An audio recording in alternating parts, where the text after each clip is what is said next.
ప్రభు నామానికి మహిమ కలుగును గాక. మీ అందరికీ కూడా ఉదయకాల శుభములండి. ఎలా ఉన్నారు? అందరు బాగున్నారా? మీరందరూ బాగుండాలని ప్రతిరోజు నేను ప్రార్థన చేస్తున్నాను. మరి ఈరోజు దేవుడు మనకు చేస్తున్నటువంటి వాగ్దానము యోహాను సువార్త 15వ అధ్యాయము 7వ వచనం. నాయందు మీరును మీ అందు నా మాటలను నిలిచి ఉన్న ఎడల మీకేది ఇష్టమో అడుగుడి, అది మీకు అనుగ్రహింపబడును.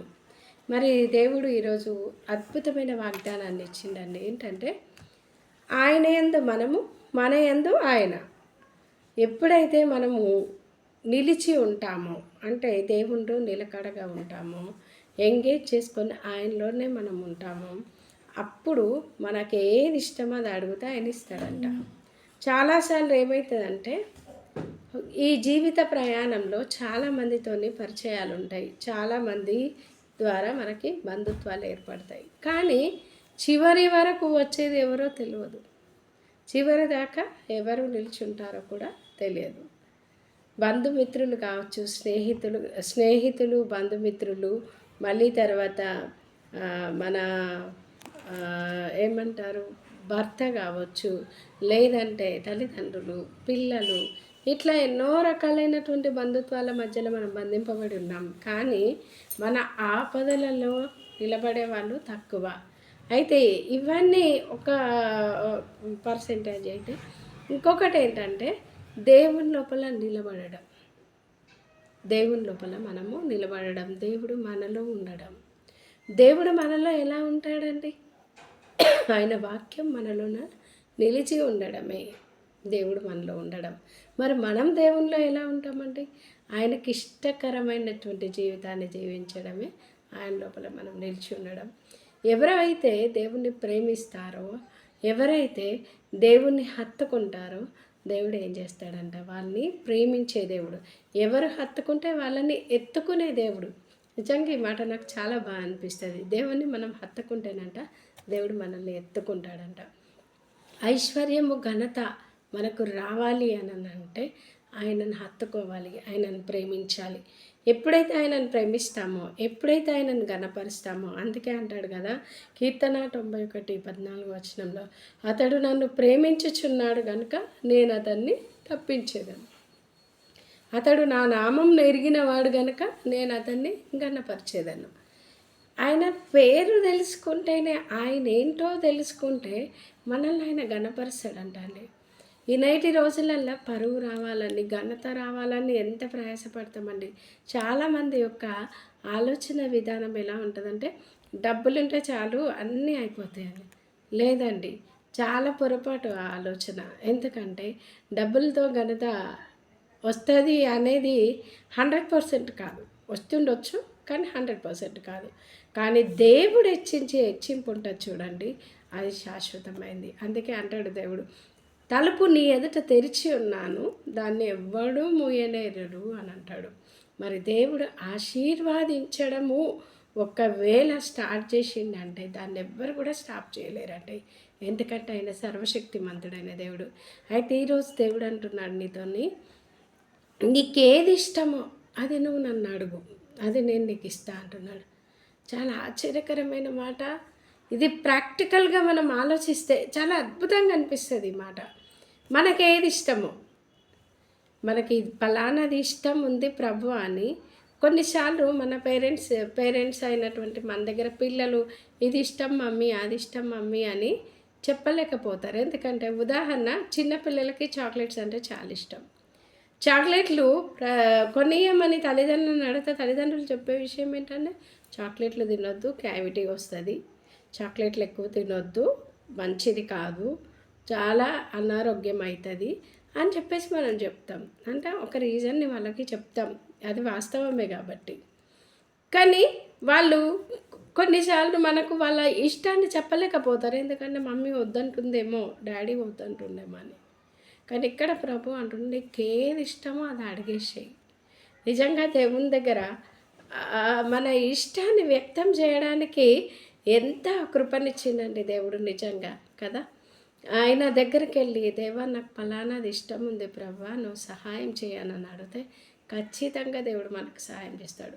కొన్నిసార్లు ఏంటంటే అది మనకు అవసరం లేదనుకోండి, అలాంటి వాటిని దేవుడే క్రమంగా దూరం చేస్తాడు. ఎందుకంటే చాలాసార్లు మనం ఏమనుకుంటామంటే, అయ్యో!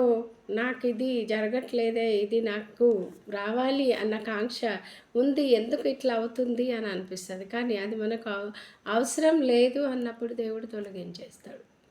అయితే మనం గ్రహించాల్సినటువంటి అంశం ఏందంటే, ఆయన లోపల మనం నిల్చుంటే మనకు అప్పుడు దేవుడు ఖచ్చితంగా ఏం చేస్తాడంటే, మనం నిలిచి ఉన్నప్పుడు మనం ఏం అడగాలన్నది కూడా పరిశుద్ధాత్మ దేవుడే లీడ్ చేస్తాడు మనల్ని ప్రేరేపిస్తాడు, ప్రార్థన చేయమంటాడు. ఫలానా విషయంలో నువ్వు ప్రార్థన చెయ్యి అని చెప్పి దేవుడు మనల్ని ఏం చేస్తాడంటే నడిపిస్తాడు. అందుకే అంటాడు ఆయన వాక్యంలో, నేను నిన్ను నిత్యము నడిపిస్తా అంటాడు. మరి మనకి ఏది ఇష్టమో, మనకి ఏమి ఈ పనులు జరుగుతాయి అనేది కూడా, జరగాలి అనేది కూడా ఆయన ప్రేరేపించి మనల్ని నడిపిస్తూ ఉంటాడు. ఎప్పుడైతే మనం ఆయన మాటకి మనం లోబడతామో అప్పుడు దేవుడు మనకి కావలసినవన్నీ కూడా ఇస్తాడు. మీకు ఒక విషయం చెప్పనా ప్రియమైన దేవుని బిడ్డ, మనకేది ఇష్టమో అది అడుగుమంటున్నాడు. ఇంకొక చోట అంటాడు, నీ మనవి, నీ ప్రార్థన నీ నోటికి రాకముందే ఆయన అనుగ్రహించేసేస్తాడంట.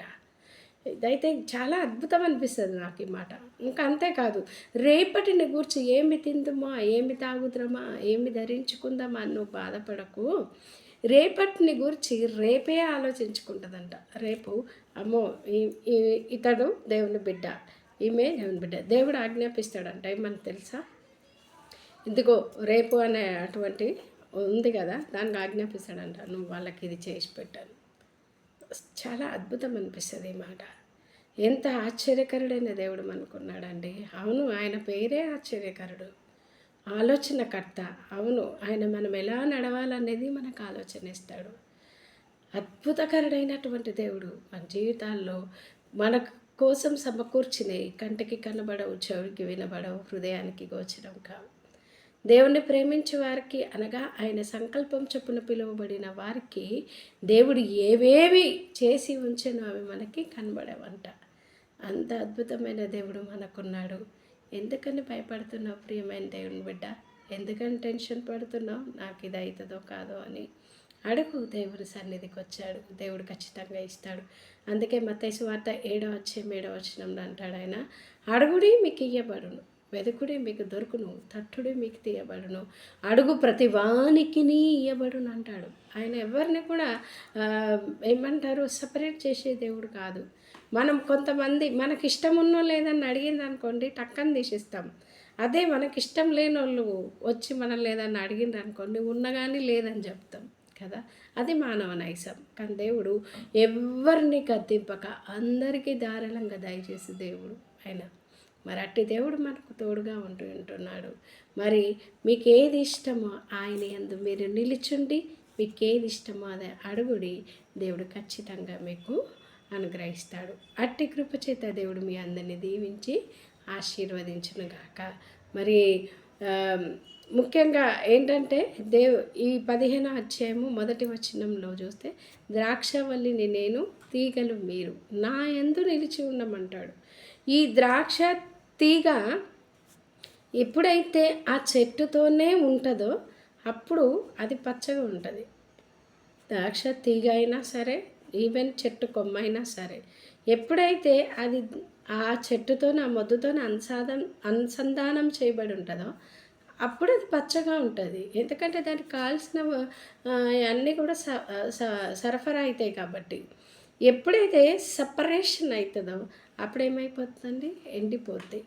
మన జీవితంలో కూడా మనం ప్రభువులో ఉన్నంత కాలం ఆకు వాడక తన కాలమందు ఫలమిచ్చే చెట్టు వలె ఉంటాము. ఎప్పుడు అని అంటే, యెహోవా ధర్మశాస్త్రము నందు ఆనందించుచు దివారాత్రంలో ధ్యానించేవారు. చాలామంది ఏమనుకుంటారంటే దివారాత్రంలో ధ్యానించడం, దివారాత్రంలో కామన్గా ఆలోచిస్తుండొచ్చు, బట్ ఆనందించాలంటాడు. అవును ప్రభా, నిజంగా కొన్ని వాక్యాలు చదువుతున్నప్పుడు హృదయం అంత గాలిలో తేలినట్టు అయిపోతూ ఉంటుంది. చాలా అద్భుతంగా అనిపిస్తుంది. నిజంగా ఎన్నిసార్లు చదివినా కూడా అరే ఇంత దాగి ఉందా అనిపిస్తుంది మనకి.